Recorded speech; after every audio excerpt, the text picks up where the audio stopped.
Assalamualaikum warahmatullahi wabarakatuh.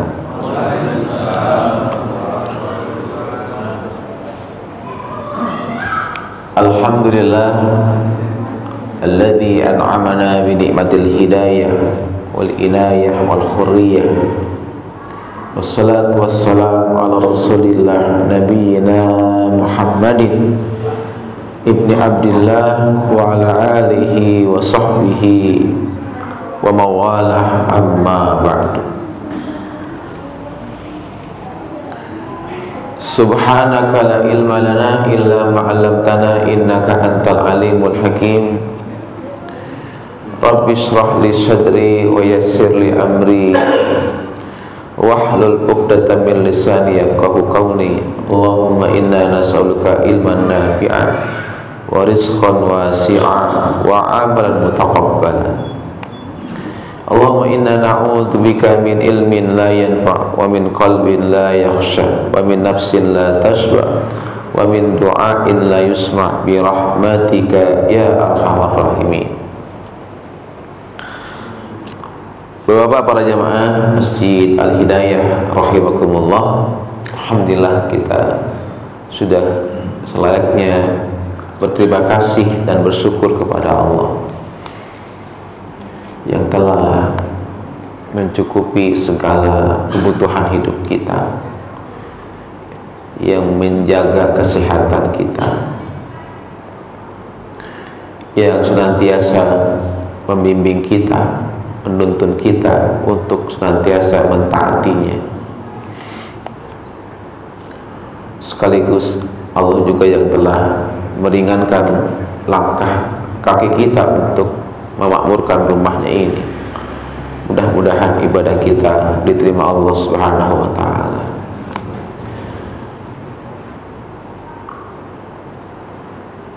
Jemaah semuliakan, salah satu nama hari kiamat yaitu disebut dengan Yaumul Ba'si, hari dibangkitkannya manusia.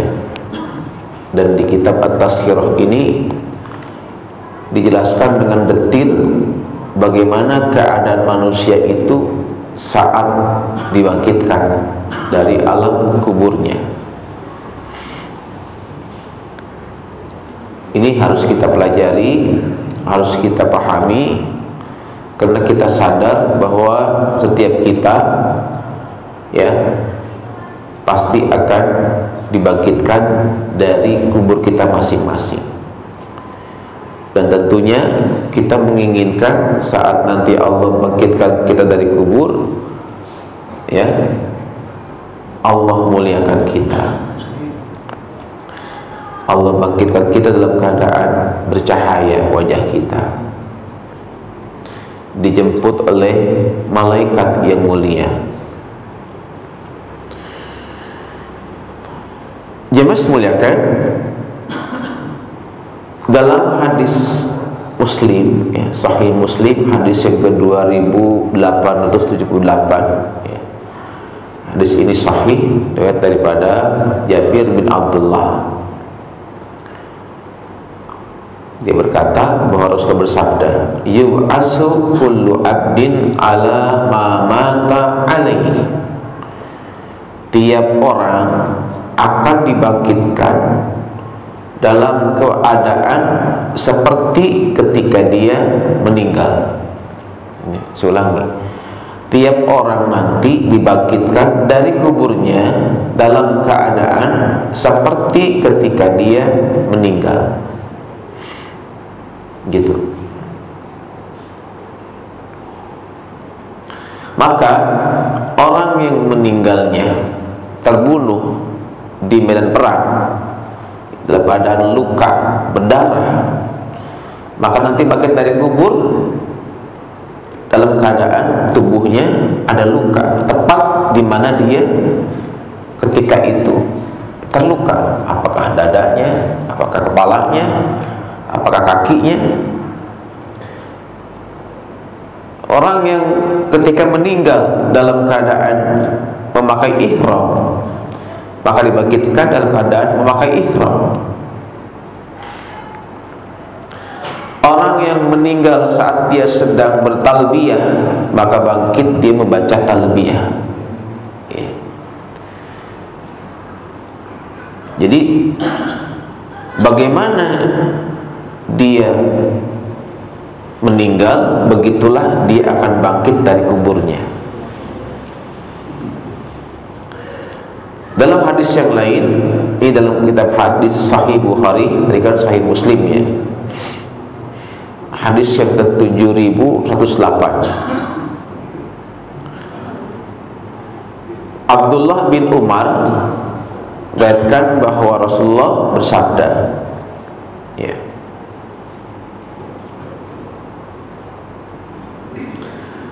apabila Allah bermaksud mengazab suatu kaum, maka azab itu menimpa siapa saja yang ada bersama mereka, mau dia orang baik, mau orang jahat, mau dia orang beriman, mau orang kafir, mau orang soleh, mau ahli maksiat. Ketika azab itu datang, apakah berupa banjir bandang, tsunami, longsor, baik yang beriman maupun yang kafir, semua kena.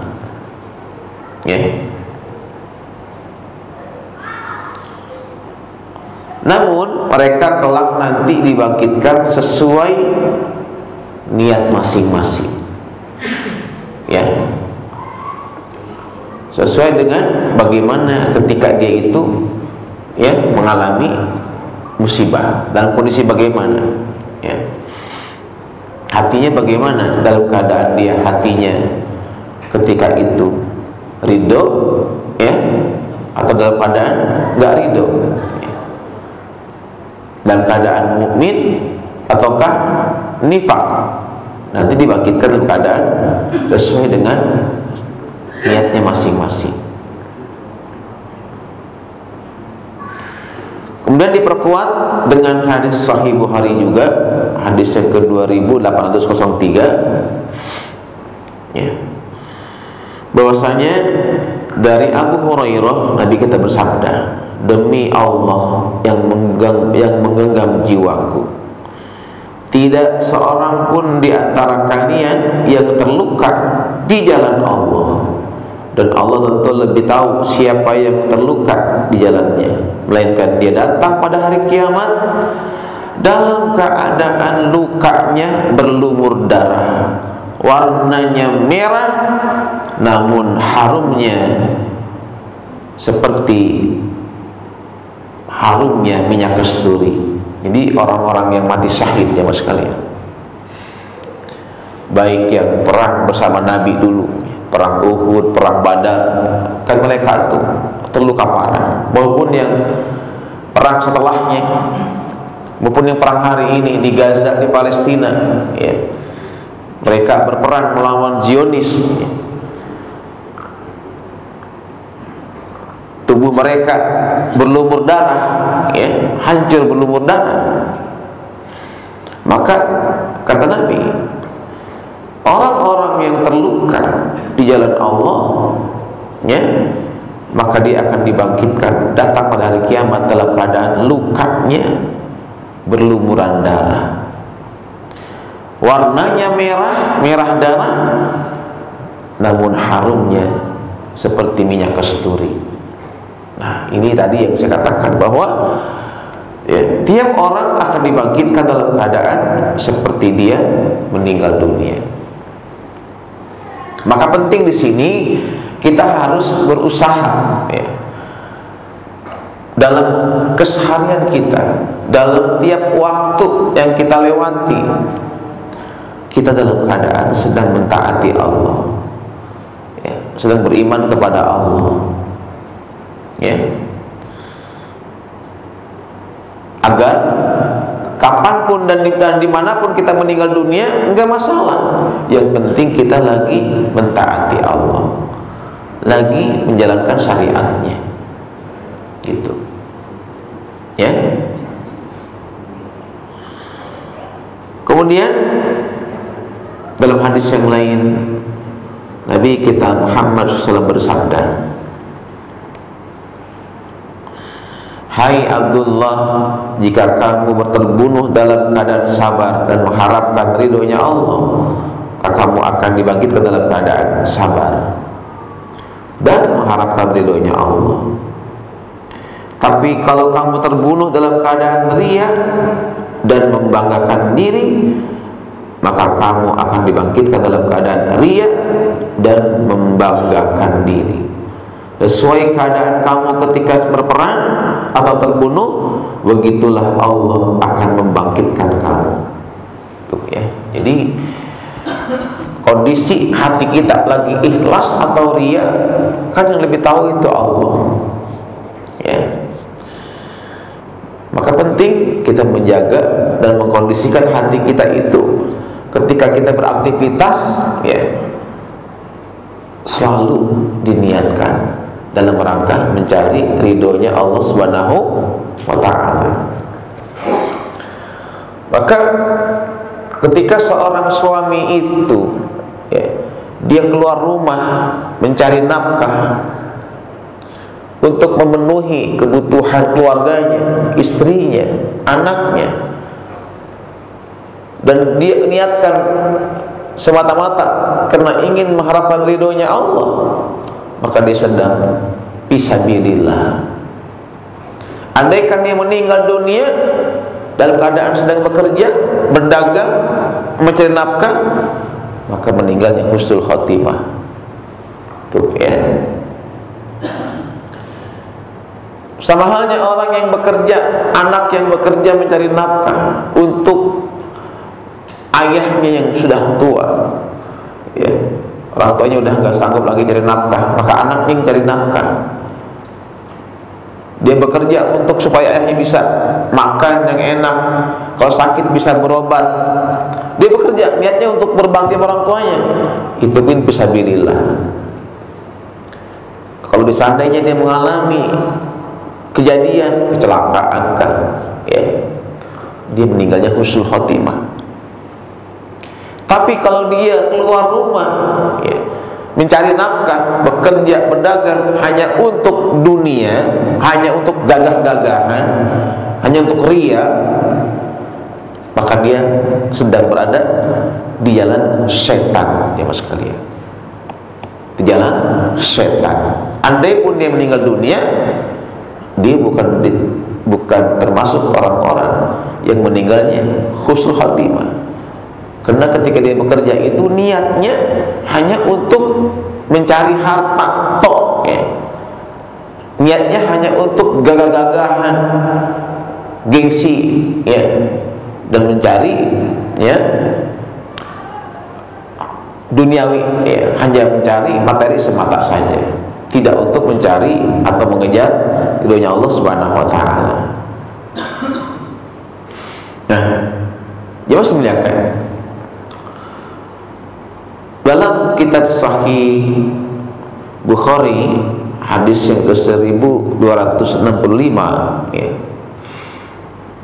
Ibnu Abbas menceritakan ada seorang laki-laki menemani Rasulullah, ya, untuk ibadah haji, dan dia sudah berihram, ya. Tiba-tiba sahabat itu ditabrak untanya sampai meninggal dunia.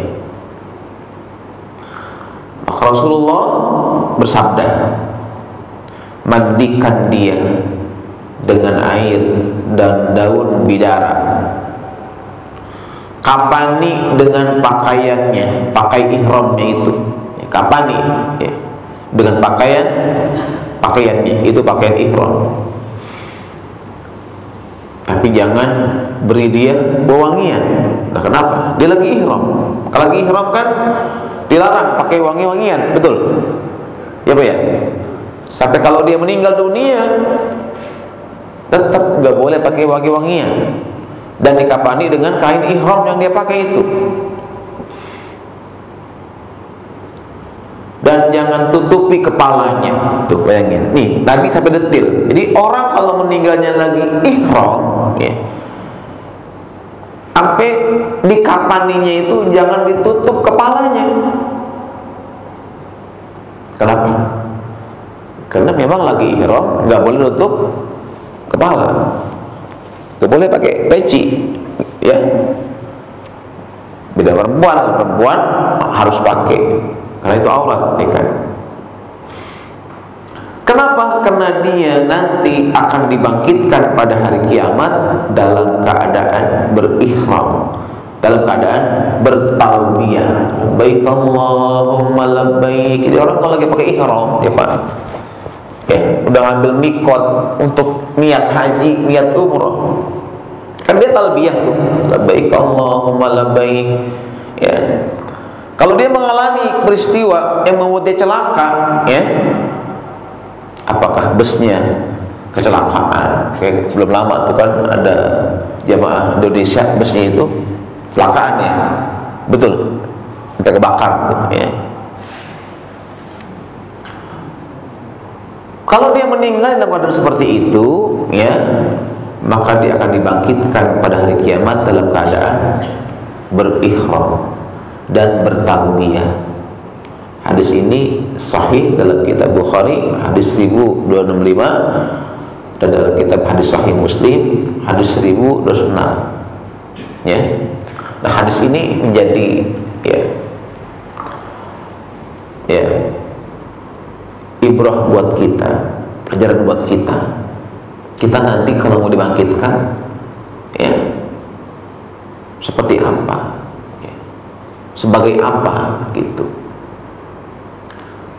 Apakah sebagai orang yang syahid tadi?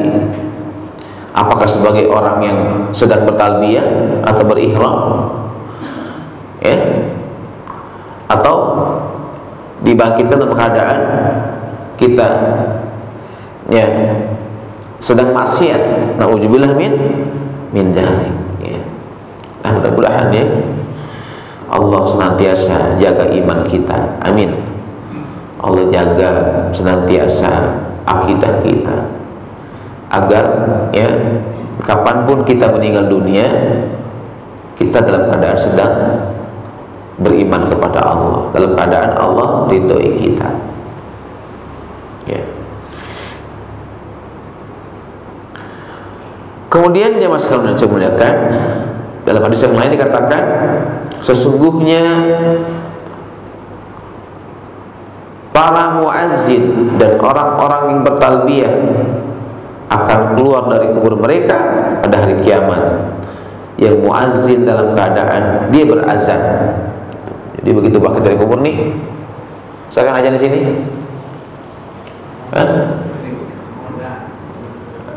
Berbuat.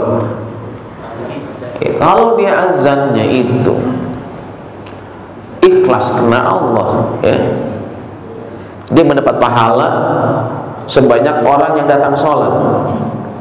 Sebanyak orang yang datang sholat, sebanyak itulah pahalanya muazzin. Yang penting ikhlas, apapun, termasuk harap-harap amplop, harap-harap gajian gitu, ya, karena Allah, ya, yang diharap hanyalah ridhonya Allah. Maka kata Nabi, sungguhnya para muazzin dan orang-orang yang bertalbiyah keluar dari kubur mereka hari kiamat. Yang muazzin dalam keadaan berazan, yang bertalbiyah dalam keadaan membaca talbiyah. Tuh, subhanallah, ya. Nah, kalau orang itu yang ahlul Quran, ya, sering baca Quran, ngajar Quran, sering tilawah, ya, maka Allah akan bangkitkan sebagai ahlul Quran. Begitulah seterusnya, ya.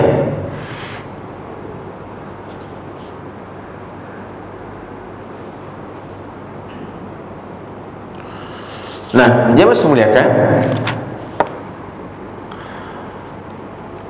kemudian dalam hadis riwayat di sini Yahya bin Abil Hamid Al-Hamani Abdurrahman Yazid bin Aslam dari ayahnya dari Ibnu Umar, Rasulullah bersabda, akan mengalami kesepian orang yang senantiasa mengucapkan la ilaha illallah, baik ketika matinya, baik dalam kuburnya maupun ketika dibangkitkan. Tuh ya, jadi orang ahlu la ilaha illallah, orang-orang yang mengucapkan la ilaha illallah dan mengamalkan la ilaha illallah dalam kehidupannya, maka ya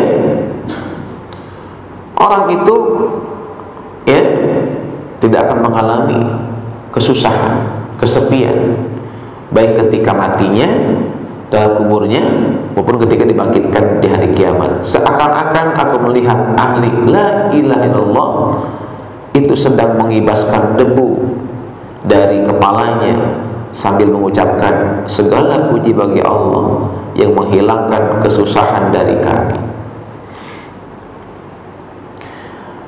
Nah, kebalikannya mas sekalian, kalau orang itu di dunia pelaku maksiatnya, pelaku dosa, ya, maka akan dibangkitkan dalam keadaan hina.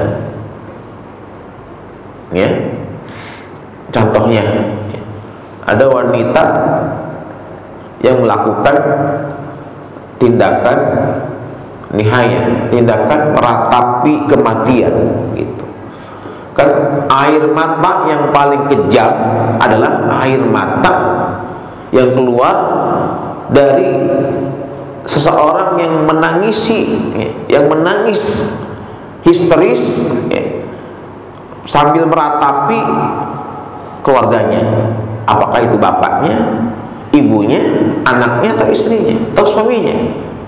Itu air mata yang sangat kejam. Kenapa?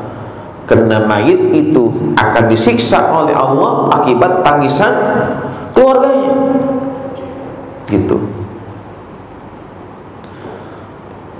Maka tindakan paling kejam keluarga, ya, bukan ketika dia mengambil hartanya, ya, bukan. Tindakan yang paling kejam dari keluarga adalah ketika keluarga mayit itu menangisi, ya, sang mayit sampai histeris, sampai ya mengucapkan kalimat-kalimat yang enggak pantas diucapkan, ya, yang mengandung ratapan. Maka Nabi katakan di sini, an-nihayatu 'alal mayyiti min amril jahiliyah wa innan naihata idza lam tatub qabla an tamuta fa innaha tub'as yaumil qiyamah 'alaiha sarabil min qatiranin summa yu'la 'alaiha bidir'in min lahabin nar. Hadis sahih riwayat Imam Muslim dan disahihkan oleh Syekh Al-Albani.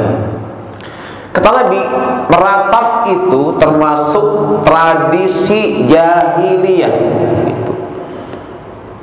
Kalau kita nih, mohon maaf, ya, ada orang meninggal dunia, apakah ayah kita, ibu kita, istri kita meratap, tentang itu kayak menangis histeris, seolah nggak nerima, gitu, kenyataan, nggak nerima takdir, gitu, nggak ridho pokoknya, ya, sehingga dia nangis sampai histeris, ya.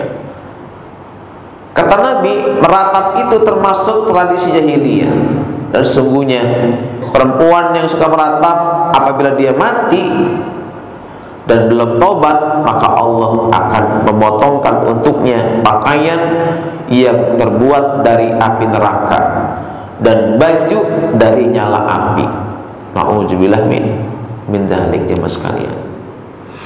Ya, jadi bayangin, hanya meratapi mayat, ya, menangisi mayit, itu dosa besar jemaah sekalian, ya, dosa besar. Saking besarnya itu dosa, andai pandai belum tobat, ya, dari hal itu, di hari kiamat dibangkitkan dalam keadaan dipakaikan, ya, baju yang terbuat dari bara bara api jemaah sekalian. Tuh ya. Dan emang kita nggak boleh sedih kalau anak kita meninggal, anak kita satu-satunya misalkan, kan sedih gitu. Sedih boleh, nggak boleh nangis, nangis boleh, wajar, manusiawi. Kalau orang itu ya Pak, adik meninggal, contoh misalkan bapak saya betul sama istrinya, karena istri itu sudah melayani dia 20 tahun ya. Setia, sayang, nurut, solehah banget gitu, cantik banget gitu. Meninggal, sedih nggak Pak? Sedih nggak Pak? Pak, sedih nggak? Bener, bener, sedih. Berapa lama sedihnya? Sebulan? Agak, hari seminggu, 2 minggu. Setelah itu sebulan lupa udah, 3 bulan udah nyari-nyari istri baru, betul? Betul kan? Belum mati aja udah nyari istri lagi. Jangankan mati, belum mati aja udah nyari istri gitu. Apalagi udah mati, bener? Ya enggak? Jadi kalau kita kehilangan orang yang kita cintai, kita pasti nangis, sedih. Nabi kita juga saat anaknya meninggal, Nabi menangis. Nabi kok air mata. Itu manusiawi. Yang nggak boleh itu meratap. Nah, itu nggak boleh. Meratap itu berkata-kata yang seolah-olah menunjukkan kita itu nggak rela gitu. Kayaknya gitu kehilangan dia. Kayak kita nggak ikhlas gitu kehilangan dia. Itu namanya meratap. Lagi sampai banting-banting barang yang ada di rumah, ya kan? Ya, emosional gitu ya. Nah ini nggak boleh. Itu termasuk dosa besar yang pelakunya itu kalau nggak tobat di hari kiamat dibangkitkan dalam keadaan dipakaikan pakaian dari api dan baju dari api neraka. Nauzubillah, summa nauzubillah min dzalik.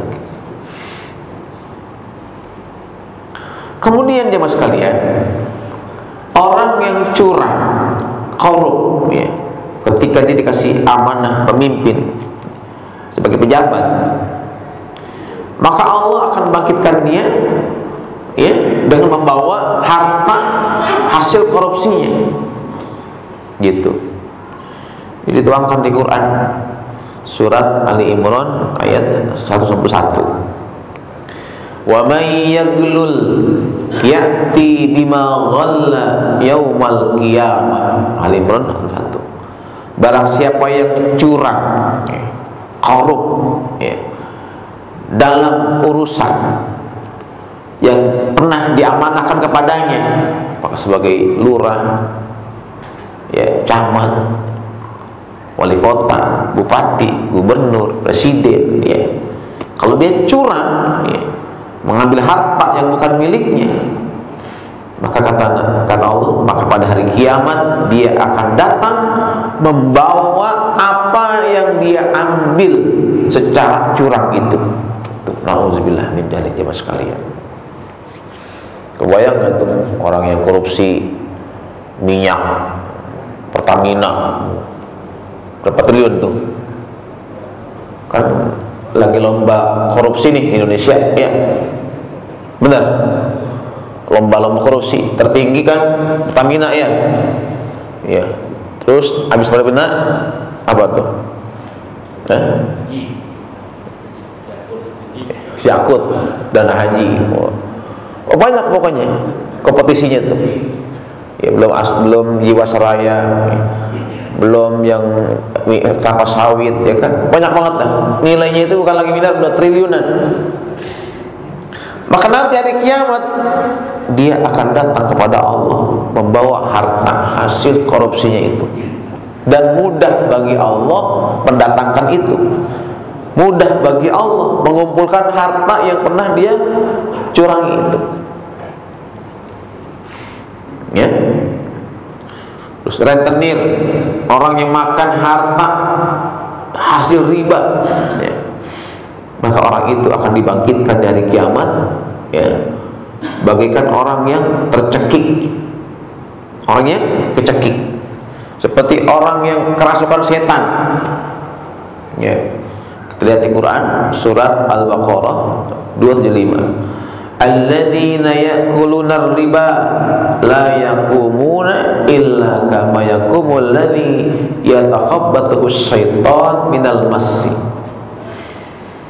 Orang yang makan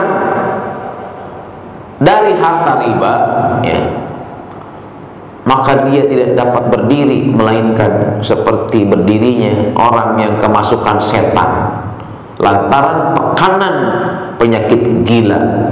Ya. Nah, para ulama tafsir mengatakan di sini para pemakan riba itu disertai setan yang akan mencekiknya. Tuh, dibangkit dari kubur tuh dia bersama setan yang akan mencekiknya. Dan semua pemakan riba akan dibangkitkan bagaikan orang-orang yang tercekik. Yang demikian itu adalah sebagai azab, hukuman bagi mereka. Dan untuk menampakkan betapa murkanya Allah kepada mereka di hadapan semua ahli mahsyar. Ya. Na'udzubillah min dzalik. Ini orang itu akan dibangkitkan di hari kiamat, ya, di padang mahsyar sesuai dengan amalnya masing-masing, jemaah sekalian. Nah, mudah-mudahan ya Allah kumpulkan kita dalam keadaan bercahaya, dia kita nanti ketika bangkit dari kubur, ya, akan dijemput oleh malaikat, insya Allah, ya.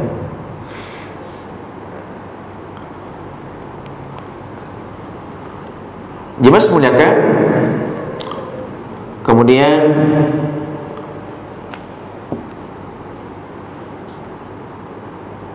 ketika orang beriman dibangkitkan dari kubur, dia akan dijemput oleh dua malaikat yang pernah selalu bersamanya semasa di dunia, dan dijemput pula oleh amalnya.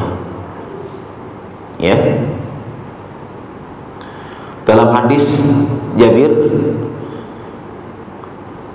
dia menyampaikan satu hadis yang marfu, maka apabila hari kiamat telah terjadi, turunlah kepada orang beriman malaikat pencatat kebaikan, malaikat pencatat keburukan. Keduanya melepas buku yang terikat di lehernya dan datang kepadanya bersamanya. Yang satu mengiring dan yang satu lagi memberikan kesaksian. Ya. Allah berfirman, innal ladzina qalu rabbuna Allah tsumma istaqamu tatanazzalu alaihimul malaikah alla takhafu wa la tahzanu. Ya. Sungguhnya orang-orang yang mengatakan Tuhan kami adalah Allah dan mereka istiqamah, maka malaikat akan turun kepada mereka dengan berkata, alla takhafu wa la tahzanu. Kamu jangan takut, kamu jangan sedih. Ya.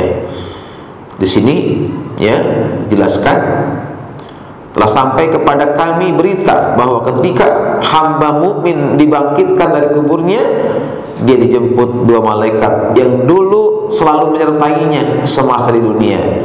Maka kedua malaikat itu berkata kepadanya, alla takhafu wa la tahzanu. Kamu jangan takut, kamu jangan sedih. Ya. Di ketika bangkit dari kubur, langsung malaikat menyampaikan, kamu jangan takut, kamu jangan sedih. Wabshiru bil jannatil lati kuntum ta'adun. Kamu mesti senang, gembira, karena surga pintunya udah dibuka untukmu. Nah, itu kata malaikat. Nah, mudah-mudahan kita nih ketika bangkit dari kubur seperti ini kondisinya. Malaikat jemput kita, katakan alla takhafu wa la tahzanu. Kamu jangan takut, jangan sedih. Surga sudah menantimu. Senang nggak, Pak? Senang nggak? Nah, itu yang kita inginkan, ya. Di Quran surat Maryam 85 Allah berfirman, yauma nahsyurul muttaqina ilar rahmani wabda. Ingatlah ketika kami mengumpulkan orang-orang yang bertakwa di hari kiamat menuju Tuhan yang Maha Pemurah sebagai utusan yang mulia.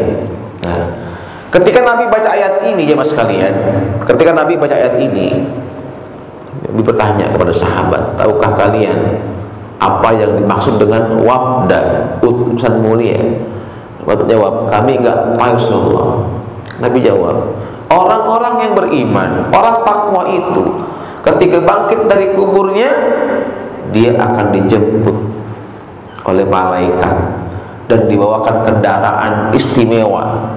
Kendaraan itu mirip seekor unta tapi memiliki sayap berwarna putih dan pelananya, tempat duduknya terbuat dari emas gitu. Jadi yang lain jalan kaki menuju padang mahsyar, orang yang beriman, orang bertakwa bangkit dari kubur disiapkan kendaraan. Subhanallah.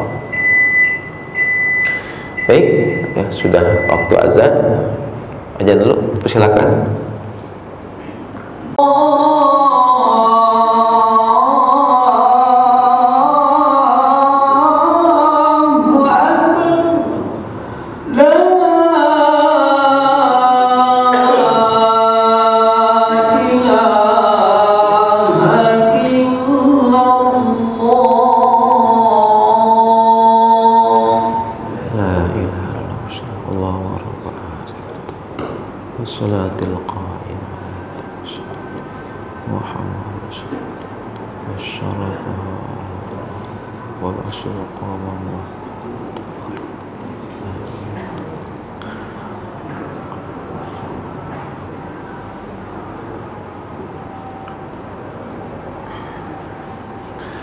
Baik, yang saya muliakan, satu hadis lagi sambil nunggu waktu qomat, saya sampaikan satu hadis tentang bagaimana proses ya, kebangkitan ya, yang akan dialami kita nanti ya, saat di hari kiamat. Abu Hurairah menjelaskan bahwa Rasulullah pernah bercerita di tengah-tengah sahabat. Waktu itu beliau menyebutkan hadis yang sangat panjang tentang ya proses kebangkitan dengan menyampaikan firman Allah ayat surat Ibrahim ayat 48 yang maknanya bumi diganti dengan bumi yang lain dan demikian pula langit. Yani Allah menghamparkan bumi yang lain itu selebar-lebarnya dan menggelarnya seluas-luasnya bagaikan kulit yang disama. Ya. Kemudian Nabi membacakan surat Toha. Ya. Surat Toha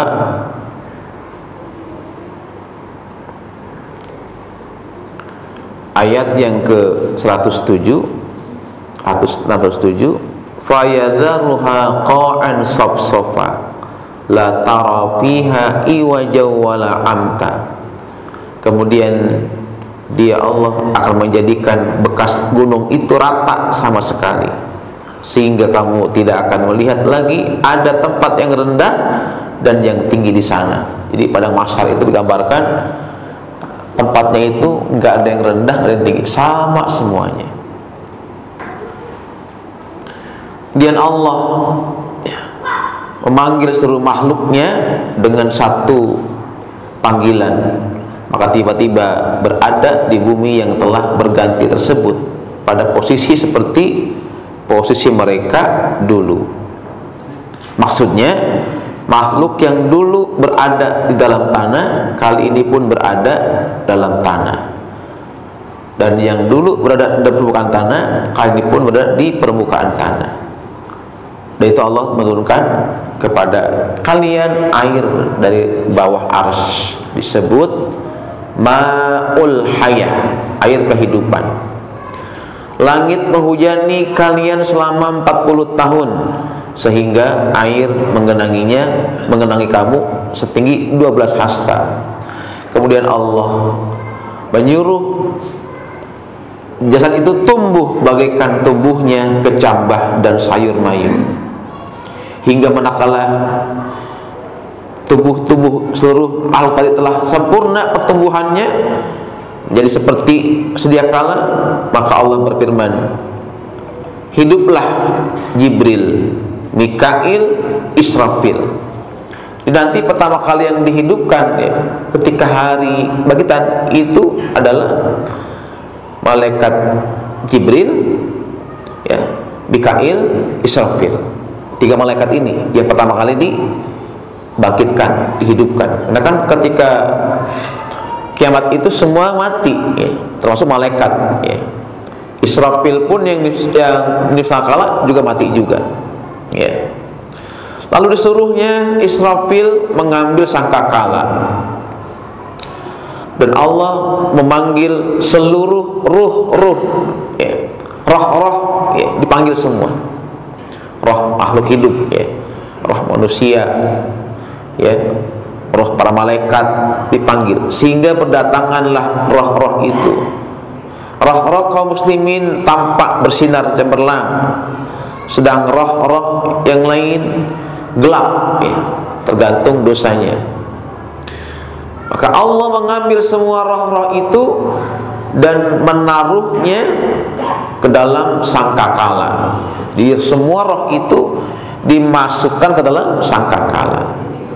Kemudian Allah berfirman kepada Israfil, hai Israfil, tiuplah, ya, nafkhatul qiyam, tiupan membangkitkan. Nah, jadi kebangkitan itu hanyalah satu tiupan saja. Maka ketika ditiup, semua roh itu keluar bagaikan kawanan lebah, memenuhi ruang antara langit dan bumi. Maka Allah berfirman, demi keperkasaanku dan keagunganku, kembalilah tiap-tiap roh kepada jasadnya masing-masing. Maka roh itu akan mencari jasadnya. Dia udah mengenali, dia masuklah ke jasad itu melalui hidungnya, menjalar terus ke tubuhnya, maka hiduplah manusia seperti semula. Ya, roh itu mencari jasad masing-masing, lalu masuk ke hidungnya, terus merambat ke jasad bagaikan merambatnya racun dalam tubuh orang yang tersengat binatang berbisa. Sudah itu bumi, tanah, kubur direkahkan untuk keluar, dan aku adalah orang yang pertama-tama dikeluarkan dari kubur. Jadi Nabi kita Muhammad adalah orang yang pertama dibangkitkan dari kubur. Ya. Nah, ini ya hadis yang menjelaskan tentang proses bangkitnya manusia dalam kubur.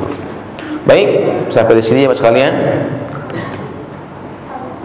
Bagi komat, ada pertanyaan? Ya. Tadi Pak Ustadz bahas masalah nihayah ya? Nihayah. Bukan, tangisan itu loh Ustadz. Nihayah, iya. Tadi Ustadz bilang tangisan itu pada mayit akan menyebabkan mayit disiksa. Padahal hadisnya kan yang berdosa yang menangis, bukan mayitnya kan? Ya, baik, makasih ya.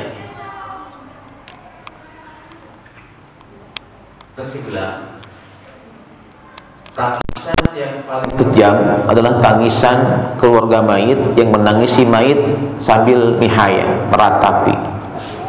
Makanya ajari anak kita, istri kita, jangan sampai melakukan hal itu. Karena dalam hadis itu bahwasanya mayit itu ya akan disiksa dengan tangisan ya dari keluarganya, gitu. Nabi bersabda, jangan kamu sakiti orang yang udah mati dengan amal-amal perbuatanmu, dengan dosamu, dengan maksiatmu. Termasuk maksiat adalah meratap, gitu. Kalau kita meratapi mayat, sama aja kita menyakiti dia, gitu, menambah penderitaan dia, gitu. Maka Nabi katakan, al-mayyitu, ya, mayit itu, ya, akan diazab akibat tangisan daripada keluarganya, gitu. Kenapa kok diazab? Karena bisa jadi mayit itu bersalah karena dia tidak mengajarkan kepada keluarganya tentang bahaya itu, gitu. Maka penting bagi kita kasih nasihat, kasih wasiat Nah, nanti kalau ayah meninggal jangan kamu ratapi. Ya, mama, kalau ayah meninggal kamu jangan ratapi. Gitu. Karena itu termasuk jahiliyah, dosa besar, dan saya menjadi ya tersiksa akibat tangisanmu. Gitu. Ya. Begitu ya. Jadi mari ya kita nasihati anak kita, istri kita, jangan sampai meratapi. Mereka harus belajar untuk ridho ya, ikhlas ya dengan takdir Allah meskipun itu pahit ya. Baik, sampai di sini kita tutup doa. Subhanaka Allahumma wa bihamdika asyhadu an la ilaha illa anta astaghfiruka wa atubu ilaik. Assalamualaikum warahmatullahi wabarakatuh.